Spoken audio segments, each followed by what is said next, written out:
Welcome to Chico, California Steak Life Sketches webcast. My name is Ruth Henderson, and today we're visiting with Nick Nelson. Welcome, Brother Nelson. Thank you. We're glad you're here to tell us your story. It's nice to be here. So let's begin by telling us where you were born and a little bit about your early years. Sure. So I was born in Provo, Utah. Both my parents were BYU students at the time. And so I was born in 1982 when the BYU Cougar football team was very good. And my dad wanted my first words to be Robbie Bosco, which was the name of the quarterback when they won the national championship. So I'm a BYU baby. That's where we started out. And then where were some of your early years? Did you move around a bit? Yeah, so my parents graduated, and we lived in Utah, a few different places. We lived in Ephraim, Utah for a few years, and I had a brother that came along while we were living there. Then we moved to Colorado Springs, Colorado for a little while, and I had another brother come along there. And then we moved to Kaiser, Oregon, which is just north of Salem. And that's really where I grew up. From about age 5 onwards, we lived in Oregon. So you mentioned brothers. Tell us about your siblings, their names, and what you'd like to share about them. Yeah, so I have an older half-sister, and then Danielle. And then I have 2 younger brothers, Greg and Chris. And then the youngest 2 are sisters, Cassidy and Camille. And are they local, or are they in the... Oh, they're all over the place. Washington, Utah, and then we're here. So That's great. So tell us a little bit about your early years and your school activities and what you did. Sure. Well, I don't know that anybody has a perfect childhood, but mine might have been close. I lived on a wonderful little cul-de-sac. My parents had built the house, and so there were lots of other families that were sort of starting out that were also building houses. And so I lived on this little cul-de-sac full of kids, and it was a great place to grow up. We'd go exploring around the neighborhood, and because there were lots of houses under construction, it was pretty easy to find some leftover materials, some scraps of wood or maybe a little piece of pipe or something. And we'd load up wagons full of this stuff and bring it home and pound 100 nails into it and make it into something. But it was really a great time. I had a very loving family. I had little brothers to torment. It was a great time. So then on to your high school years. What were some of your activities and things you participated in? So in high school, I was involved in a number of things, but 2 of the ones that I was most involved with, I was on the school newspaper, which explaining that to my children is kind of hard now because most of them don't have any real concept of a newspaper. But I did that in high school, and that was really a lot of fun. I got to be the co-editor of the school newspaper my senior year, and we really had a good time writing the news. And then the other one that I was involved with quite a bit was it was a speech and debate club. It was actually run by the YMCA, and sort of the highlight of the year was that we did a mock legislature. So we actually got to use the Oregon State Capitol building and the House and Senate chambers there and have a mock legislature, and that was a lot of fun.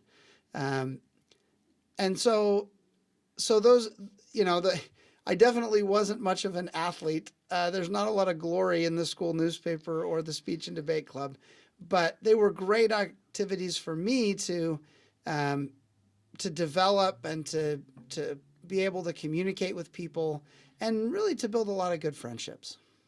That is important there, those activities. So then you graduated from high school, and where did you go then? So I graduated from high school, and I went to BYU, the family tradition. I went to BYU for a semester, and then I went on a mission. I was called on a mission to Brazil. Do you have any experiences or something you'd like to share? Oh, yeah. A couple of experiences there? Brazil Brazil, in my mind, Brazil is the ideal place to go on a mission. I don't know what missionaries other places do all day. I went to the northeast of Brazil. My mission was called João Pessoa, and it's a very rural, very humble part of Brazil. A lot of the people that I taught were, we would consider them very, very poor, but they were such wonderful, humble people. I went 2 years, and I had one person tell me they didn't believe in God. I would have, you could stop people on the street and tell them that you'd like to share a message about Jesus with them, and they would stop what they were doing and ask for the message. Really? Brazilians, and at least in that part of Brazil, they're just such spiritual people. They all have faith in God. They all have a understanding of the Savior on some level, and so it was a wonderful place to be a missionary because we wanted to talk about Jesus, and everybody else wanted to talk about Jesus too. One experience that sort of highlights this, in one of the areas that I served in, we had a standing, we called them discussions back then. We had a standing lesson plan for Thursday nights. And on Thursday nights, we would go to this particular street, and the streets in this town were set up like a storm drain system. So when it rained really hard, the streets would flood. And so all the houses were, a few feet above street level. So you had these really high curbs, 3 foot tall kind of curbs on the street. So we'd go to this street, and my companion and I would sit on this 3 foot tall curb, and the neighborhood would just come out, and everybody would just come, and they'd bring 2 bricks, and you take 1 brick like this and 1 brick like that, and that's a chair. And they would sit, and we would have 20, 30, 40 people just show up every Thursday night, and we would teach the first discussion every Thursday night. And so it was just, Elder Cook has called people from Latin America Lehi's faithful children. And I really felt that as a missionary, that these were people that were spiritually prepared to receive the gospel. And when I served there, I served in small wards and branches. There were a couple of stakes in my mission.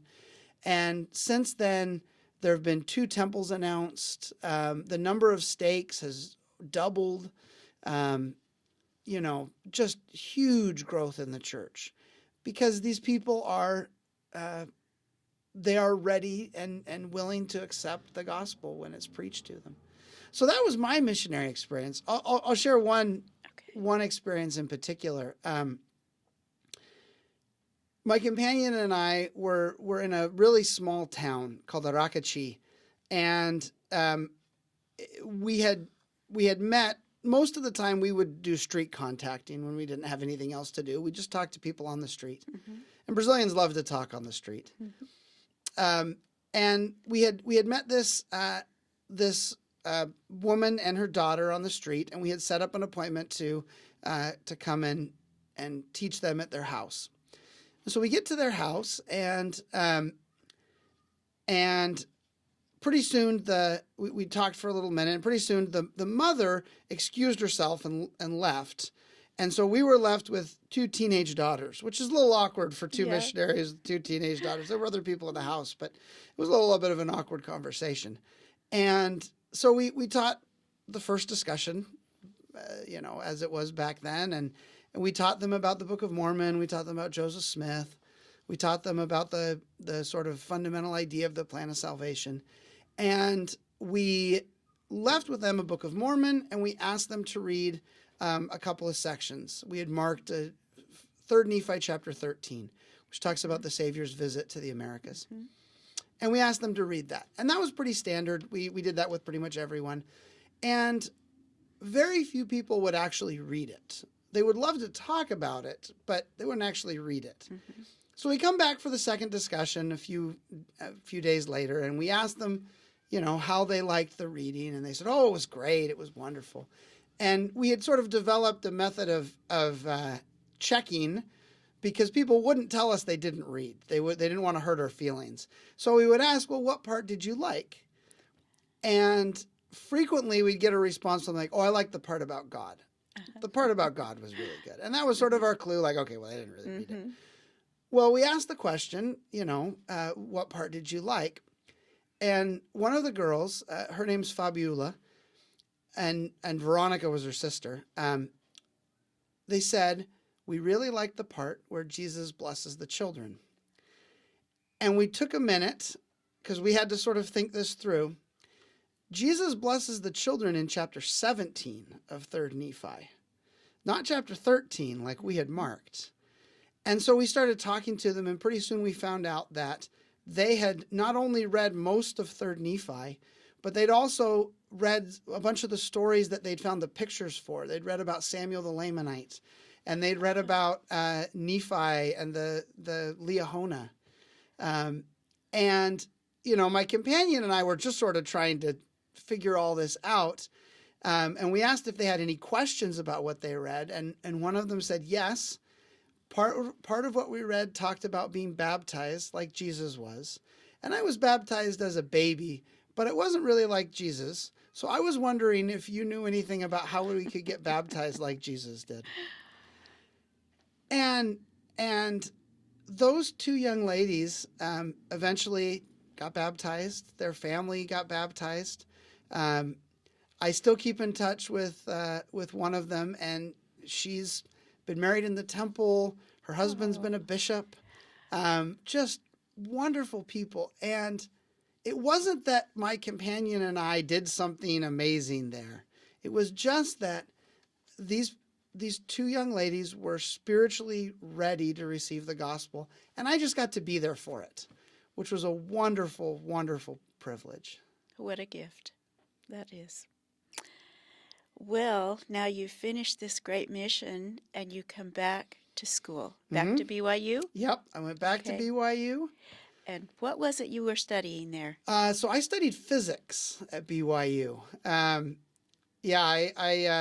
I've always enjoyed math and science, and I come from a family of engineers. My dad's an engineer. His dad was an engineer. All my uncles are engineers.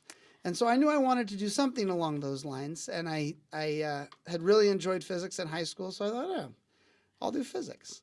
That's a hard course. It was tough, but I learned a lot, and eventually, if you just keep taking physics classes, they make you start teaching the classes, which is what I do. I'm a physics professor at Chico State now. And then, so shortly after getting back to BYU, I ended up in a student ward with a couple of roommates that I had grown up with that were also from my stake in Oregon. And for a little bit of divine intervention, another apartment in our little student ward was also full of young ladies from the Salem, Oregon area. Oh. And one of them was a certain Rachel Sullivan. And the first real interaction I had with her is that my roommate threw a little surprise birthday party for me. My birthday's in October. And invited this other apartment of girls over because they're from Oregon too. And we had gotten to know each other a little bit. And Rachel, as a way to sort of liven up the birthday party, took a piece of birthday cake and just smashed it straight into my face, just sort of out of nowhere. And she will still claim to this day that was not some kind of flirty thing or anything, but I'm quite confident that's exactly what she was doing. So I got introduced to Rachel Sullivan, who I ended up marrying, which worked out pretty well for me. Yes, it did. So where were you married? We were married in the Portland, Oregon temple. Now, did you go back to school and finish your schooling after you were married then? Yep. So we got married. We ended up, I'm a few years older than her, and so we ended up actually on the same schedule in terms of when we were going through school. We had taken classes at roughly the same rate, and so we were going to graduate at the same time. So we got married at the end of our junior years of college, and then we went back for our senior year and finished up. And then once we had finished college, we both went to graduate school in Colorado. We moved to the Boulder, Colorado area, and I did physics and she did public administration. That's great. Wow. So now tell us about each of your children as they joined your family. Yeah. So Rachel and I got married, and as married couples do, we started pondering having kids, and we decided that was something we were ready to jump in on, and then nothing happened. And so for about 5 years, we just were kind of in this holding pattern of wanting to have children, and just no children came. And so when we read about in the Old Testament these women that want children, Yes. and it talks a lot about the women, I can tell you that the men are involved in that too. Sometimes I think we like to be a little tough about that, but that was a hard thing for us to just have to wait. Now, we only waited 5 years. We didn't have to wait till we were in our 90s. Right. But we got so after years of waiting and medical things and all sorts of attempts and nothing happening, we decided to start looking into adoption. And we ended up adopting our oldest two children, Alexa and James, when we lived in Colorado. And adoption has been a wonderful blessing for our family. We have felt very strongly that these children, Alexa and James, they were meant to come to our family. That's where they needed to be. They just got here in a little bit of a different way. And Rachel and I will be forever thankful to our Father in heaven for getting our kids to our family, and then also to their biological parents, who we still have very good relationships with. In fact, James will go visit his biological mother in Colorado most summers, and Alexa's biological parents will come visit us every now and then. So those relationships have really been wonderful. That's good. That's wonderful. Yeah. And now you added two more. Tell us about that. Yeah. So we were in Colorado for 6 years, and then we moved to New Mexico for a couple of years, and then we moved to Paradise in 2015. And when we moved to Paradise, my wife likes to say that she was 14 months pregnant because she was 7 months pregnant with twins. And that's Claire and Lucy. So after years of all sorts of things, we finally managed to get pregnant, and then we had twins. So they were born. We moved to California in August, end of July, and then they were born in September. And so by the time we got settled, we had 4 kids under the age of 5 when we finally landed in Paradise. Which, if you had told me that would have happened 5 years at the start of that, I would have said that was ridiculous. There's no way that's going to happen. We had kind of made our peace with, well, maybe we'll adopt 1 kid and that'll be all we get. And then once they started coming, they just came. So we had Lucy and Claire while we were up in Paradise, and then our 5th child is Joseph. We adopted him, and that was a bit of a different situation. We adopted him through the foster care system, and which has all sorts of adventures associated with it. But again, we simply felt after Lucy and Claire were born that there was somebody missing, that there was just we weren't done. We didn't have all the kids that we needed to in our family. And so we prayed and thought about it and looked into all sorts of different options, and eventually felt led to the foster care system. And so we became foster parents. And then Rachel felt prompted to participate in a training is a specialized training for potential foster parents of drug-exposed children. And so as a part of that, she met a social worker who then about a month after that training got done, came across Joey's case. He had been in foster care for a little bit at that point. And that social worker made the connection back to Rachel and said, well, you know who we should talk to about this? We should talk to those Nelsons. And so one thing led to another, and it was a whole process. The legal process of adoption is complicated. But over time, we were finally able to, a couple of years after he came to our family, adopt Joey. So now we've got 5, and we feel pretty good about that. Well, those children are mighty fortunate to have been sent to your home. Well, we feel mighty fortunate that they came to us. So Well, it's a good setup all around. you do have a nice family. So you were living in paradise during the fire, and you mentioned that there, in the midst of that horrible thing, there was a blessing. Would you tell us about that? Yeah. So we moved to Paradise in 2015, and we loved Paradise. We had a lovely little house. It was right by the high school, and it was a pretty ideal place for little kids. We had a big backyard full of big pine trees, and we really loved it there. And so when the campfire happened, so the morning of the fire, I had dropped kids off at school.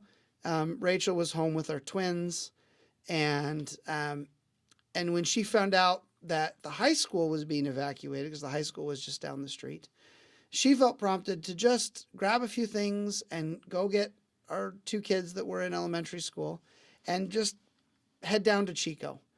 And so she managed to avoid a lot of the really harrowing sort of things that you see about the campfire, because she just felt like she didn't need to pack up everything. She didn't need to grab everything. She grabbed a few things. She grabbed her journals. She grabbed some important documents. But she just felt it was time to go. And that really, looking back on that, that was such a blessing to our family to not have to go through some of those, our kids in particular, to go through some of those traumatic experiences, because Rachel just left. And so we avoided that. I'll mention one other real blessing that we saw as part of our experience with the campfire. Okay. When we moved, when we left Paradise, right, and our house was destroyed, we had to find somewhere to live. And so the morning after, or the Monday after the campfire, Monday morning, we started calling every rental listing from Yuba City to Redding. And of course they were all taken, because there were thousands of people doing the exact same thing. Right. And we were blessed to find a house in Red Bluff that we could rent. So we finally found this house in Red Bluff. And so we moved into the Antelope Ward up in Red Bluff. And our bishop was Tim Beeman, who's now the stake president up in Anderson. A lot of people know Tim Beeman. The Beemans have been around for quite a while. And he'll always be Bishop Beeman to us. I know he's President Beeman now, but he's always Bishop Beeman to us. And Bishop Beeman, when he found out we were moving in, and moving was a strong word, we didn't actually own anything at the time. So we were just showing up.